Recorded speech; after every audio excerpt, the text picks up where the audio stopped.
الحمد لله وكفى وسلام على عباده الذين اصطفى أما بعد فأعوذ بالله من الشيطان الرجيم بسم الله الرحمن الرحيم يا أيها الذين آمنوا كتب عليكم الصيام كما كتب على الذين من قبلكم لعلكم تتقون صدق الله العظيم وصدق رسوله النبي الكريم ونحن على ذلك لمن الشاهدين والشاكرين والحمد لله رب العالمين.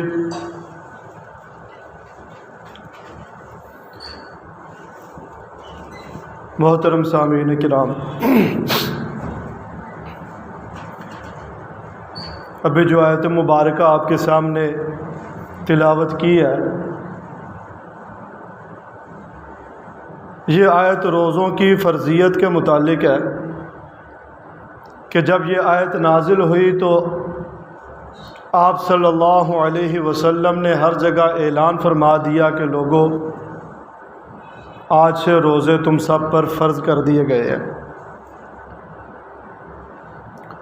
اور اس کے بعد سے پھر ہمیشہ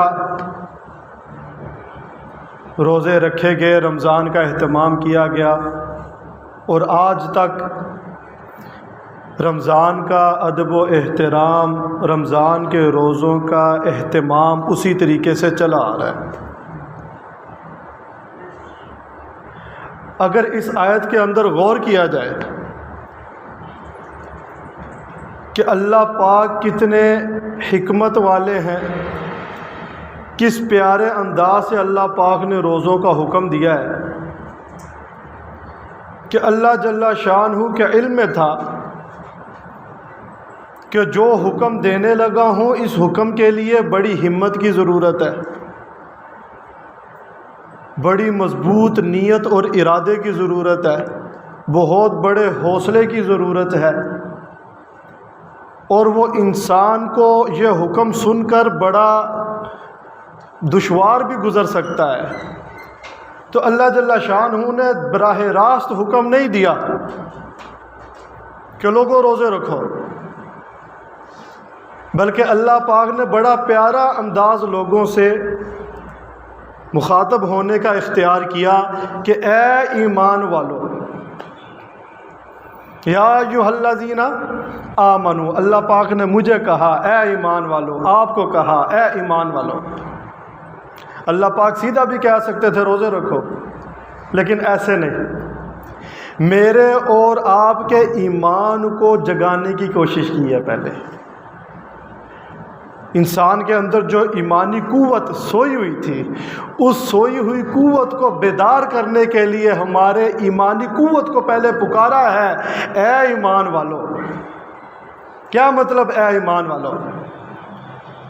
کہ جنہوں نے اللہ کے حکم کو پورا کرنے کا عہد کر لیا ہے، جنہوں نے اللہ کی عبودیت کا توق اپنے گلوں کے اندر ڈال لیا ہے، جنہوں نے اس بات کا فیصلہ کر لیا ہے ہم نے اللہ کا حکم ہر حال میں ماننا ہے، چاہے وہ حکم ہمیں آسان لگے یا مشکل لگے، ہمیں ایک دفعہ کرنے کا حکم دیا جائے یا بار بار کرنے کا حکم دیا جائے، ایک دن کرنے کا حکم دیا جائے، ایک مہینے کرنے کا حکم دیا جائے، پورا سال کرنے کا حکم دیا جائے، بس ہم نے یہ فیصلہ کر لیا ہے، اے اللہ تو ہمارا حاکم ہے، ہم تیرے محکوم ہیں، تو جو حکم دے گا ہم اس کو پورا کریں گے ہر حالت میں، چاہے وہ حکم ہماری سمجھ میں آئے یا نہ آئے، اس پر عمل کرنا آسان ہو یا دشوار ہو، ہم ہر حالت میں تیرا ہر حکم مانیں گے۔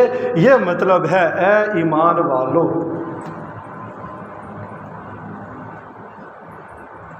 اے ایمان والو، ایمانی غیرت کو جگانے کی کوشش کی ہے۔ انسان اپنے دین پر اپنے ایمان کے بقدر چلتا ہے، تو اس لیے اللہ پاک نے جو حکم دینا تھا وہ ذرا مشکل لگ رہا تھا، تو اللہ پاک نے اس کی بنیاد ایمان کو قرار دیا ہے، ایمان کو بنایا ہے۔ اے ایمان والو، کیا حکم ہے اللہ؟ ہم حاضر ہیں، ہم نے تو اقرار کیا ہے تو ہمارا رب ہے، جو حکم دے گا پورا کریں گے۔ اچھا پھر تیار ہو، سنو، کتب علیکم الصیام، تم پر روزے فرض کر دیے گئے۔ دنیا کی حکومتیں ہوتی ہیں، قانون بناتی ہیں، چھاپتی ہیں اور کہتی ہیں کرو گے تو بچ جاؤ گے، نہیں کرو گے تو سزا ہوگی، جرمانہ ہوگا، پکڑے جاؤ گے۔ وہ قادر مطلق ہے، ساری کائنات اسی نے بنائی ہے، ہماری جانیں، ہماری چاہتیں، ہماری خواہشیں سب اس کے قبضے میں ہیں۔ وہ چاہتا ہمیں براہ راست حکم دے سکتا تھا اور ہمیں کرنا پڑنا تھا، کرنے بغیر کوئی چارہ کار نہیں تھا، لیکن اللہ پاک نے ایسا کوئی اسلوب اختیار نہیں کیا جیسے آج کی دنیاوی حکومتیں کرتی ہیں۔ اب تو جرمانے بھی آن لائن شروع ہو گئے، بندہ بچ کے جا ہی نہیں سکتا، ٹیکس بھی آن لائن شروع ہو گیا، خود بخود کرتے جاتے ہیں۔ ایسا نہیں کیا، بلکہ پیارا انداز ہے، اے ایمان والو تم پہ روزے فرض کیے گئے۔ اچھا تو انسان کی عادت ہوتی ہے کہ جو چیز ذرا مشکل نظر آئے نا تو فوراً گھبرا جاتا ہے، یہ کیسے کروں، یہ کیا مصیبت آ گئی ہے، یہ کیا مشکل میرے اوپر آ گئی ہے۔ ہم نے اللہ کا حکم ماننے کا ارادہ تو کیا ہے، نیت کی ہے، یہ اعتقاد ہے، لیکن یہ کیا ہو گیا کہ اب ہم نے ارادہ کر لیا تو مشکل سے مشکل حکم دینا شروع کر دو ہمیں۔ جیسے اگر کسی کو اس کا باس دوسروں سے زیادہ کام دینا شروع کر دے نا تو وہ کہتا ہے یار، اور ہو بھی بڑا فرما بردار، جو حکم ملے فوراً اس کی پابندی کرے، اور باس دوسروں سے زیادہ اسے کام کرنا شروع کر دے، وہ کہتا ہے اچھا میری شرافت کا فائدہ اٹھا جائے۔ تو اچھا تم پر روزے فرض کر دیے گئے، دشوار لگ رہے ہیں، کما کتب علی الذین من قبلکم، پریشان ہونے کی ضرورت نہیں ہے، یہ تم سے پہلے لوگوں پہ بھی فرض کیے گئے تھے، تم سے پہلے لوگ بھی رکھتے ہوئے آ رہے ہیں۔ یہ کوئی ایسا دشوار حکم نہیں دیا کہ تم سے پہلے کسی نے یہ حکم کبھی کیا ہی نہیں ہے پورا۔ ہر قوم، ہر نبی، ہر مذہب، ہر شریعت میں روزے اللہ نے رکھے تھے، تو اس لیے زیادہ پریشان ہونے کی ضرورت نہیں ہے، زیادہ چونکنے کی ضرورت نہیں ہے کہ یہ کیا ہو گیا، تم سے پہلے بھی سارے لوگ یہ حکم پورا کرتے آئے ہیں۔ آسان ہے، مشکل نہیں ہے۔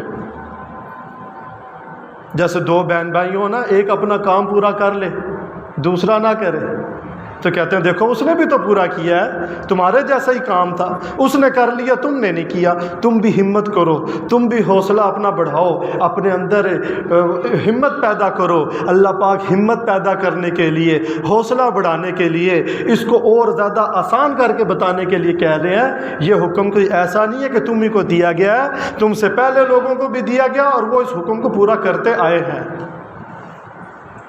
کیسا حکیمانہ انداز ہے اللہ پاک کا، پیارا بھرا انداز ہے اپنے بندوں سے۔ لعلکم تتقون، ان روزوں کا مقصد کیا ہے؟ خالی بھوکا رکھنا مقصد ہے؟ خالی پیاسا رکھنا مقصد ہے؟ نہیں، کہ تمہاری توہین کرنا مقصود ہے، تمہاری حقارت مقصود ہے، جیسے آج ہم کرتے ہیں نا اپنے نوکروں کے ساتھ، ایویں خام خواہ دوڑاتے رہتے ہیں، پتہ چلے میں یہاں بیٹھا ہوں آرڈر دینے والا۔ نہیں، یہ جو حکم دیا ہے یہ بھی تمہارے فائدے کے لیے ہے، لعلکم تتقون، تاکہ تمہارے اندر تقوی پیدا ہو جائے۔ حکم دیا، اب تو سائنس بھی کہنے لگ گئی ہے نا، بڑا وہ ایک فیس بک پہ اور سوشل میڈیا پہ ایک پوسٹ چل رہی ہے کہ جی کسی سائنسدان کو جو نوبل پرائز انعام بھی ملا تھا، اس نے تحقیق کی تھی جی روزہ رکھنے سے کیا فائدہ ہوتا ہے، کینسر ختم ہو جاتا ہے، تو اس طرح کی باتیں اب تو سائنس بھی اس کی تحقیق کر رہی ہے، اس حکم کی تصدیق اب سائنس بھی کر رہی ہے۔ لیکن ہم نے اللہ کا حکم اس وجہ سے نہیں تھا مانا کہ سائنس کہتی ہے اس میں فائدہ ہے، ہم نے اللہ کا حکم مانا تھا کہ وہ اللہ ہے، اس نے حکم دیا ہے، اس لیے ہم مانیں گے۔ سائنس بے شک اس کے غلط کہے تو بھی ٹھیک ہے، اس کے حق میں کہے تو وہ سچائی ہے، اللہ حکیم ہے، وہ کوئی غلط فیصلہ نہیں کر سکتے۔ تاکہ تمہارے اندر تقوی پیدا ہو جائے، اس لیے یہ حکم تم لوگوں کو دیا۔ اب تقوی کیا ہے؟ تقوی عربی زبان کا لفظ ہے، اور ایسا ہوتا آیا ہے کہ جب ایک زبان کا لفظ کسی دوسری زبان میں جاتا ہے تو وہ اکثر اپنا اصل مفہوم کھو دیتا ہے، اس کا اصل معنی بدل جاتا ہے تقریباً۔ تو جب یہ اردو زبان میں ہم لوگوں کے پاس تقوی کا لفظ آیا، متقی بن جاؤ، تقوی حاصل ہو جائے، تو ہمارے ہاں تقوی کا کیا معنی ہے، کیا مفہوم ہے کہ متقی اسے کہتے ہیں جو بہت بڑا عبادت گزار ہو، سارا دن نفلیں پڑھتا ہو، ساری رات مصلی کے اوپر کھڑا ہو کر اللہ کے سامنے روتا ہو، بہت زیادہ قرآن کی تلاوت کرتا ہو، بہت زیادہ روزے رکھتا ہو، بہت زیادہ صدقہ خیرات کرتا ہو، بہت زیادہ اللہ کے سامنے روتا ہو، دعائیں مانگتا ہو، ہر وقت اس کی زبان پہ اللہ اللہ چل رہی ہو، یہ آدمی متقی ہوتا ہے۔ اور تقوی کا مطلب کیا ہے؟ روزہ رکھنے کا مطلب کیا ہے کہ جس آدمی نے 30 روزے رکھ لیے، رمضان پورا گزار لیا، اب وہ متقی ہو گیا، اسے تقوی حاصل ہو گیا۔ حالانکہ یہ مطلب نہیں ہے تقوی کا، اسے متقی نہیں کہتے۔ عربی زبان میں تقوی کے یہ معنی کہیں بھی نہیں لکھے ہوئے۔ تقوی کا معنی ہے لحاظ کرنا، رعایت کرنا، خیال کرنا۔ کیا معنی ہے؟ لحاظ کرنا، لحاظ رکھنا۔ اور متقی کہتے ہیں لحاظ کرنے والا، خیال کرنے والا، خیال کر کے چلنے والا، کام کرنے سے پہلے اس کو سوچنے والا۔ جیسے ایک بچہ ہوتا ہے نا، اس کی تربیت کرتے ہیں، اسے ادب سکھاتے ہیں۔ جب وہ بچہ باادب ہو جاتا ہے، بڑوں کے سامنے باادب بن کے رہتا ہے، ان کے سامنے کوئی ایسی بات نہیں کرتا جس سے ان کی توہین ہو، ان کی حقارت ہوتی ہو، ان کا مذاق اڑتا ہو، بلکہ باادب بن کے رہتا ہے، تو کہتے ہیں بچہ بڑا لحاظ والا ہے، بڑا لحاظ کرنے والا ہے، بڑا پاس کر رکھنے والا ہے لوگوں کا، یہ باادب ہے۔ تقوی کے معنی ہے لحاظ کرنے والا۔ جو بھی کام کرنے والا ہو اس سے پہلے اس بات کا لحاظ کرے کہ آیا یہ کام اللہ کو خوش کرنے والا ہے کہ نہیں ہے۔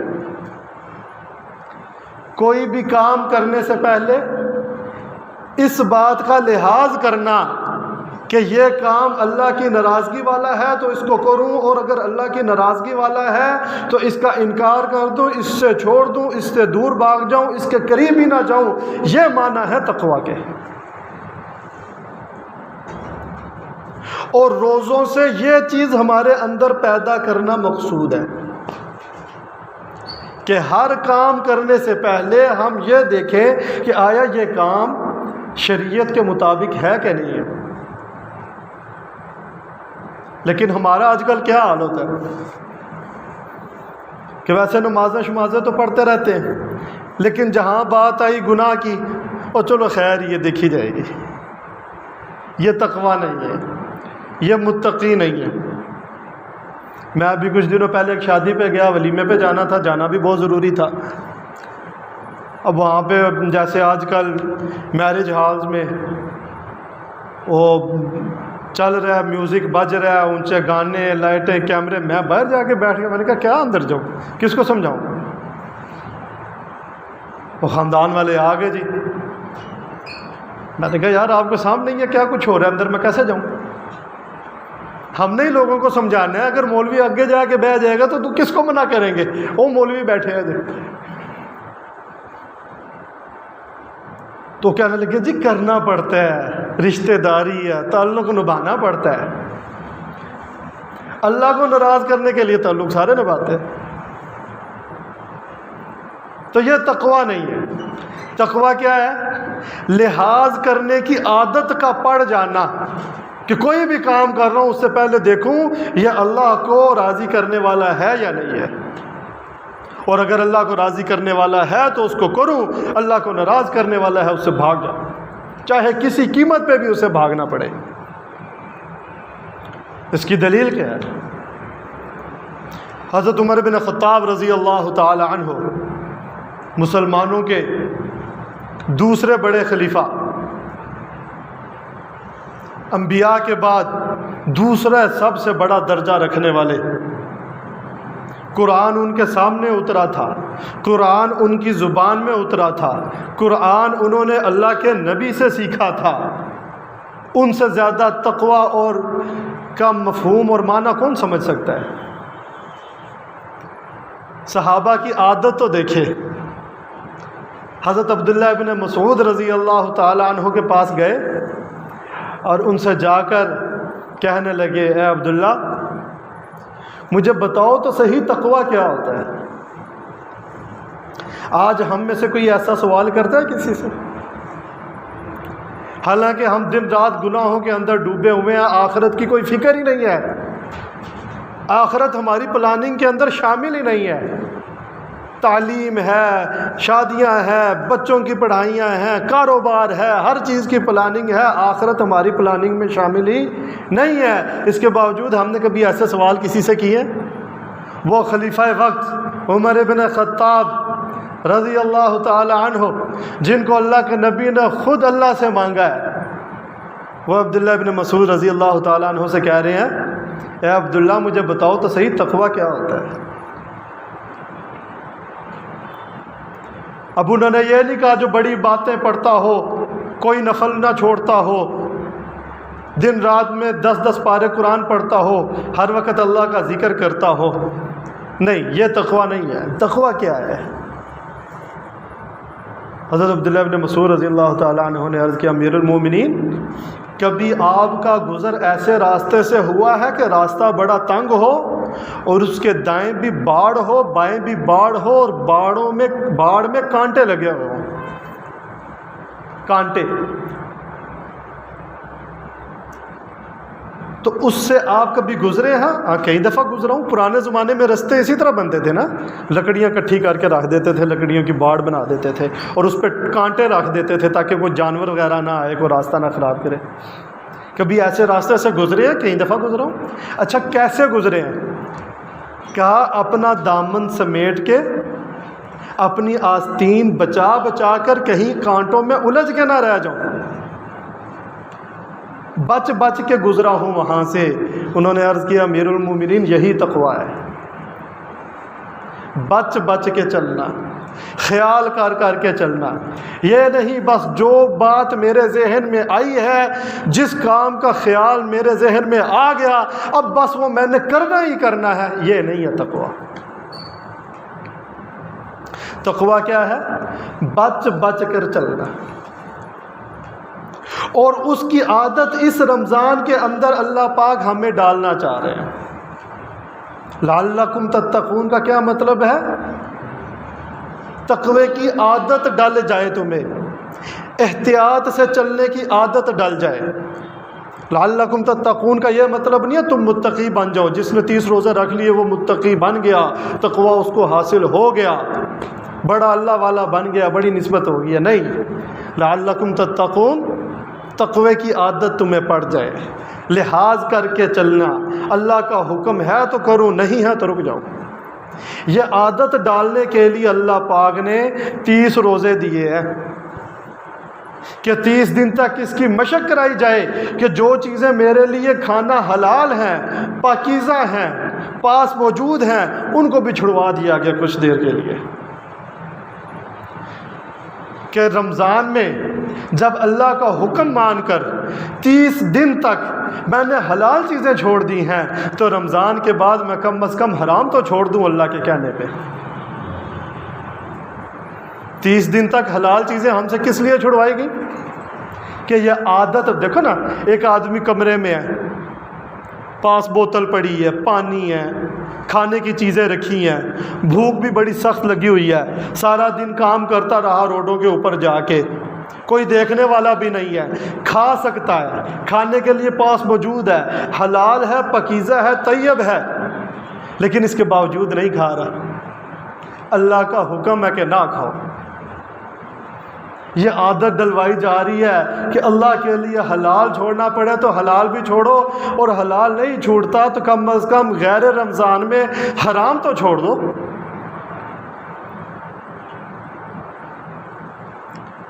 لیکن ہم میں سے بہت سارے لوگوں نے صرف کھانا اور پینا چھوڑ دینے کا نام ہی روزہ سمجھ لیا ہے۔ میرے بھائیوں، یہ دو چیزیں تو مشق کے لیے ہیں، حرام کے تو قریب ہی نہیں نہ جانا، حرام کے تو قریب ہی نہیں جانا۔ رمضان میں حلال بھی چھڑوایا گیا ہے کہ اللہ کا لحاظ کرنے کی عادت پڑ جائے۔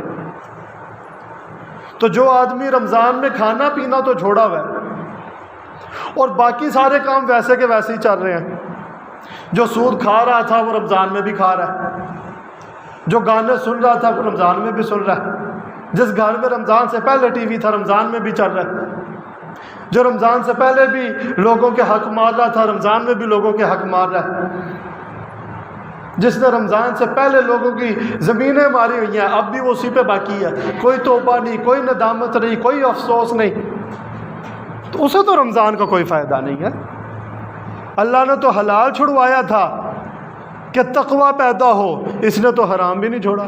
دو چیزیں کھانا پینا چھوڑ کے بیٹھا رہا، لو جی میں تو متقی بن گیا۔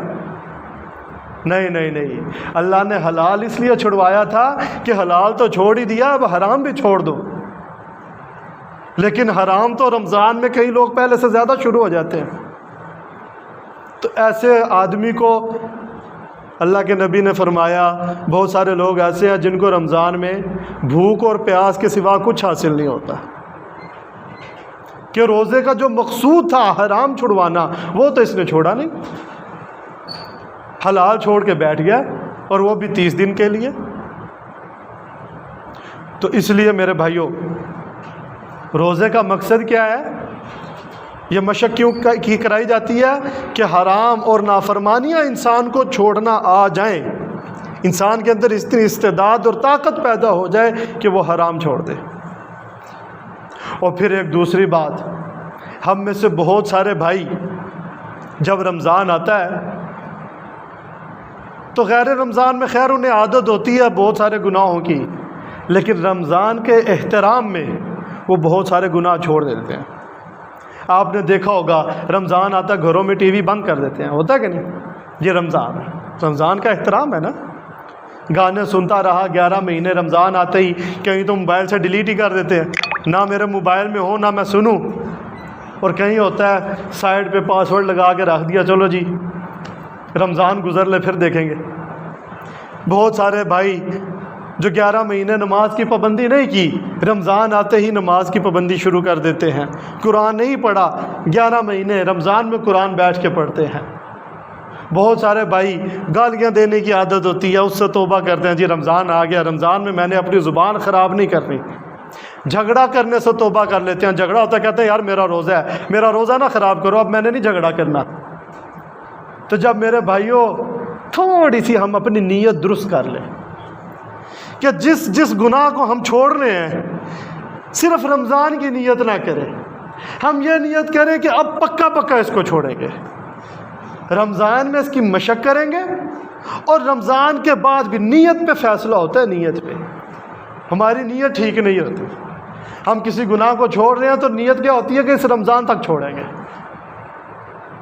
تو جیسے ہی چاند رات ہوتی ہے، عید کا چاند نظر آیا، فوراً جناب ٹی وی باہر نکال کے رکھو جی عید شو دیکھنے ہیں سارے، اور جیسے ہی رمضان آتا چلو جی اب قرآن اٹھا کے اوپر رکھ دو، رمضان گزر گیا، اب تسبیحات نکل اندر رکھ دو، جائے نماز لپیٹ کے رکھ دو، رمضان گزر گیا، بڑی نمازیں پڑھ لی ہیں۔